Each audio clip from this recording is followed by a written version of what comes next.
Hello everyone, I'm Rafael Alvarez and this is Alvarez Metalworks. So today what we're doing here is, I guess it's a small segment of the Jettery paint job that I did. But I've decided to divide up some of these videos separately. Just because if I included them all in that series, it would have got really extensive and some of you guys don't want or need to see all that information. So anyway, what this video is just as the title said, how to wet sand and buff a vehicle. So I'm going to start with a disclaimer. Number one, I am not an automotive paint guy. I'm learning. I'm going to show you guys what I'm using, and if some of you experts out there want to chime in the comments, in a polite manner. But either which way, I believe I'm doing a good job because it looks like I'm doing a good job. So I'm going to show you guys what I'm doing. Number one, what you're looking at here is a wet sanded surface. I'm using a DURA-BLOCK sanding block and some 2000 grit paper. Now, some people will say, oh, you should probably be using 3000, but this seems to be working for me. Don't seem to be having any real issues. And, is it going to give me a show finish? I'm not sure, but it's working pretty good, okay? Basically, let's talk about why you should wet sand and buff a vehicle. Now, I'm going to try to show you something that may be very difficult to see. Number one, you see the dust in the paint. Some of this is dust, some of it is buffing compound thrown all over the car. I'm trying to show you some orange peel though, and I'm not sure. There we go. If you look at this glare, where's my finger? There it is. This glare right here, you can see the orange peel in the paint, okay? This is something that is even good, many years worth of experience, automotive guys have issues with, okay? Good shops are always going to, they call it cutting and buffing or whatever, wet sanding and buffing. And what they're doing is they're smoothing out the surface. Now, if you look here at the wet sanded area, you can see these kind of speckled areas. What this is low and high spots. The duller areas are the high spots. The shinier areas are the low spots. That's orange peel. Okay, if you look here, you see this speck here. I guess you could call that a fisheye or something. That's where the paint, for whatever reason, kind of repelled out of that area, and it's a low spot in the paint. Now, what you need to understand is when you have a low spot in the paint that's due to a fisheye, you don't want to keep sanding until that's gone. Reason being is that there's probably very little to any paint in that area, and if you sand down the paint that's around that to meet that, you're probably going to be all the way down to the primer. So you're not looking to address huge problems like that. If you want to address a problem like that, realistically the fix is to dab a little bit of paint in that area, let it set up, and then work it back down. Okay, make that a high point and then work it down. So I've got a few of those all over the car. Nothing huge, but they're here and there on the car. I'm not going to be so concerned about addressing that. The owner's pretty happy with the finish, and that's not what this video is about. So we're going to be talking about trying to get rid of the orange peel and dust. So when you get dust in your paint, it creates a little high spot because the dust is poking through the paint. The paint kind of went over it. Wet sanding is going to knock that down, okay? Now this whole area has been knocked down. This area I could work in a little bit more, but that's something that I kind of wanted to talk to you about before I did it. If you look at any factory paint, there's orange peel in it. There's not a lot of orange peel, but there's orange peel in it. When you're wet sanding and buffing a car, if you're trying to, let's say you just shot the rear quarter, right? Or you just shot this door, and this is factory paint. You want the orange peel in the factory paint to closely resemble the orange peel in the repainted panel. You don't want to shine this up to a mere finish because it won't look the same as the factory paint. You're trying to get it to blend together as best as possible. So understanding that, a situation like this, you may want to leave that there rather than going like this where it's completely knocked down. Okay? In this situation, because the entire side of this car has been painted, I'm looking more towards this, or, you know, kind of a happy medium. If I got a few spots that have a little bit of orange peel in it, I'm not going to be so concerned. There's areas like when I get close to the molding here that I'm probably not going to do very much with because I'm concerned about digging too deep into the paint. That being said, this is basically how you wet sand. Some people use water bottles, little squirt bottles or whatever. I just get a little bucket of water. You know, I've got my paper on the block. It's just wrapped around it. It's not, you know, sticky paper. You can get some, but, you know, I don't have that in this particular case. I'll just dip this in the water, and then I'm just lightly going over it.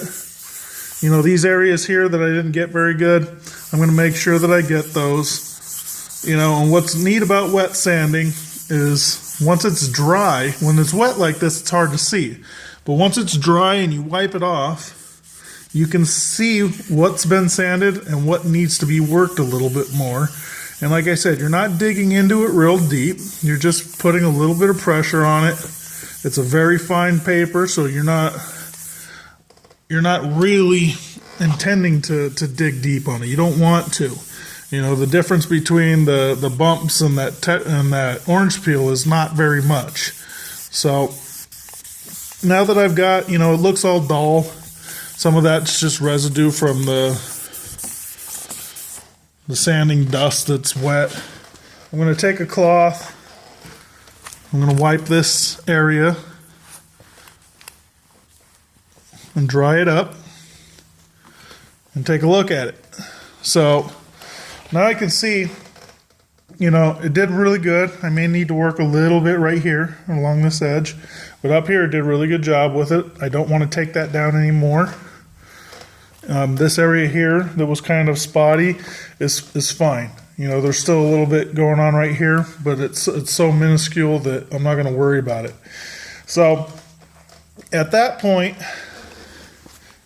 once you get this whole section the way you want it, then you're going to use some compounds. Now I've got two different compounds here.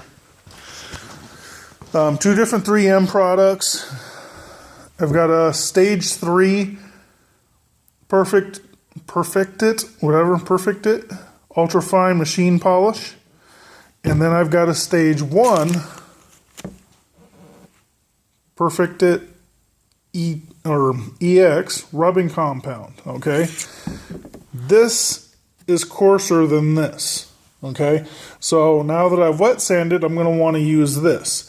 Now I've got a bunch of different pads and things here, and a couple different buffers. I've got these 3-inch ones with the Velcro hook and loop deals. I've got this pad that I got from Harbor Freight that I'm not so sure I really like. It's going to be for bigger panels.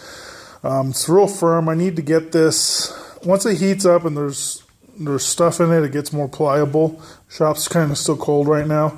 So I'm going to soak this thing in compound. I'm using this with the stage 1.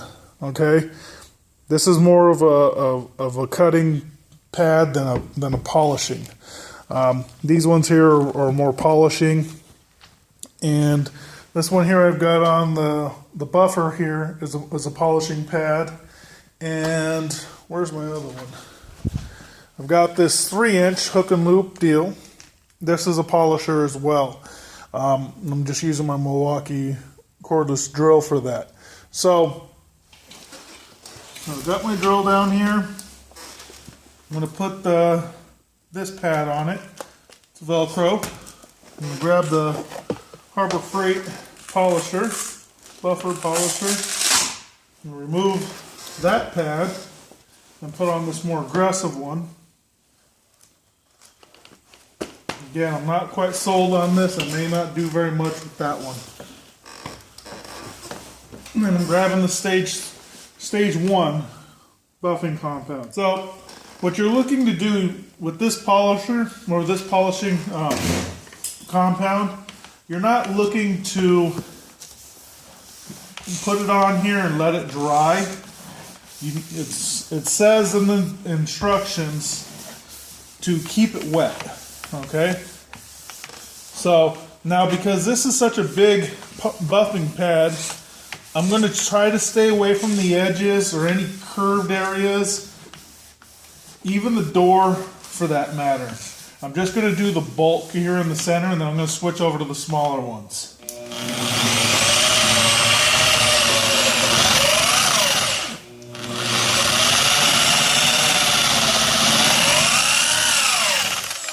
Now, this is spinning at a higher RPM than I want to do.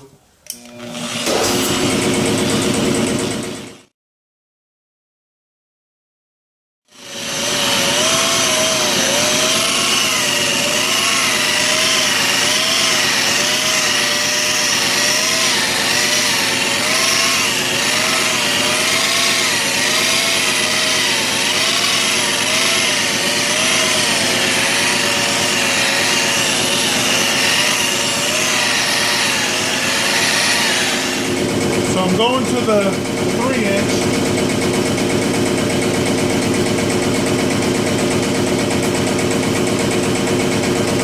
I'm going to start working in these areas.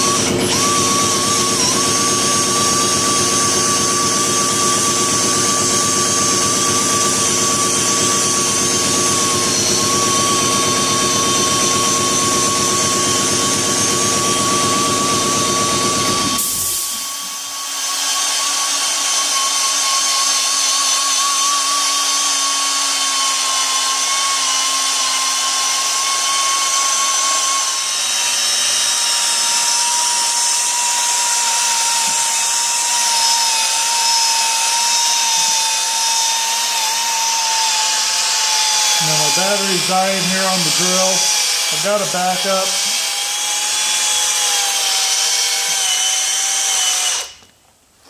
Dead. So anyway, I'm going to switch out the battery here real quick. I'm not going to end this video. I'm going to grab me a towel. We're going to see where we're at with this anyways. So this is the first stage, so it should show signs of scratches and swirl marks and things like that still. This compound's drying up pretty fast. That's okay.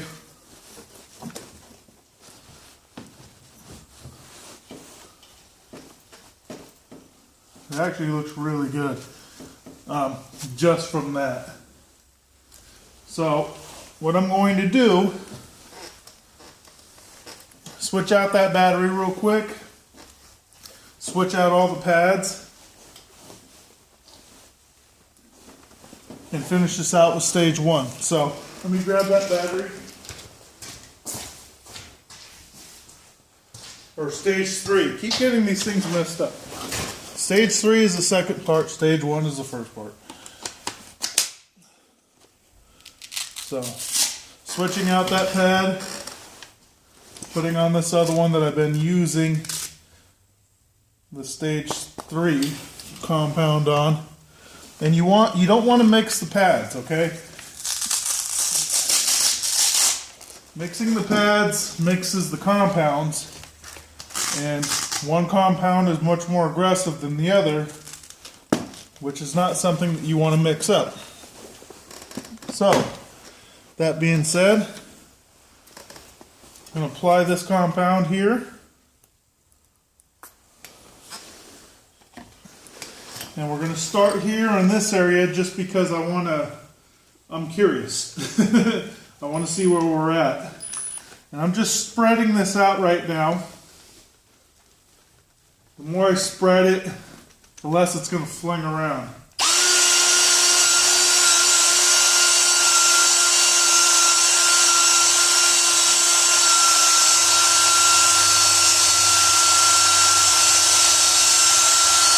Now I'm going to go over some areas that I didn't do the stage 1 on so that you can see the difference.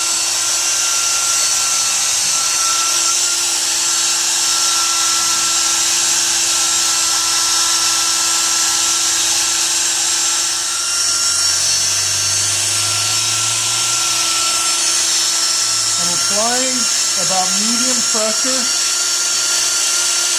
You don't want to get it too much pressure because it develops heat. And the goal is to polish it, not burn it.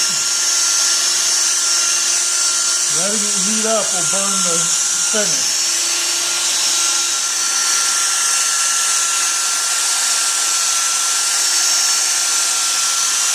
Now I'm going over the tail light slightly. That's not going to hurt the tail light. It's just going to polish it out. Okay? I'm just going over that to try to... I'm actually going to hit all of the lights. The front headlights have oxidation. This stuff will actually help remove it. And again, I'm kind of just going over these areas just to shine that original paint up so that it's as shiny, even with the scratches, as the new paint.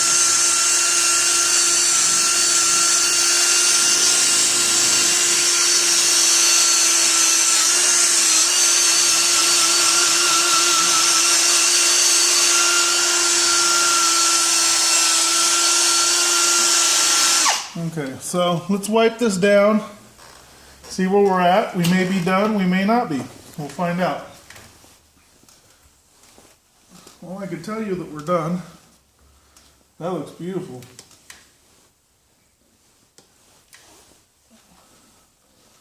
Really, really, really impressed with that. You know, got a little spot here that I could buff out a little bit better.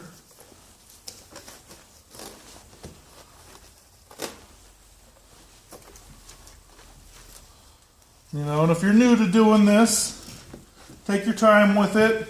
It's better to not remove enough and have to go back than it is for you to go too far and realize that you screwed everything up. Okay?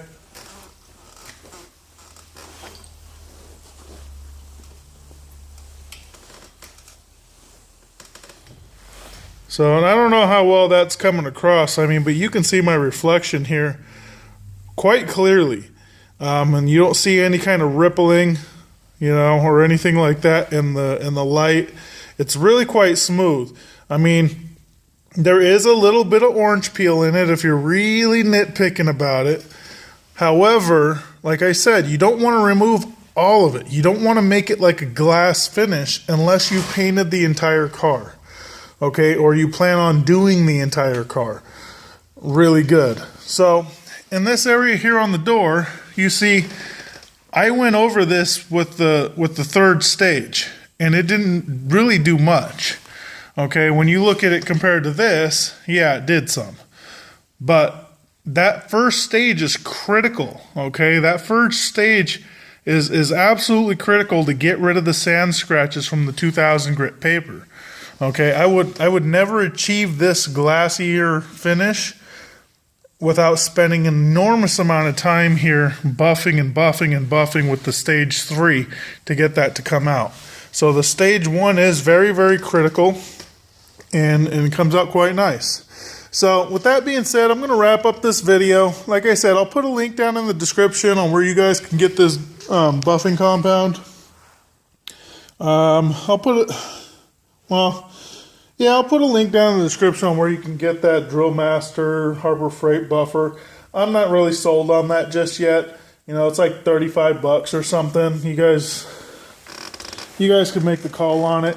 I'm not going to say it's good or bad. I definitely don't have a problem with this bigger buffing disc, but this other one here sucks.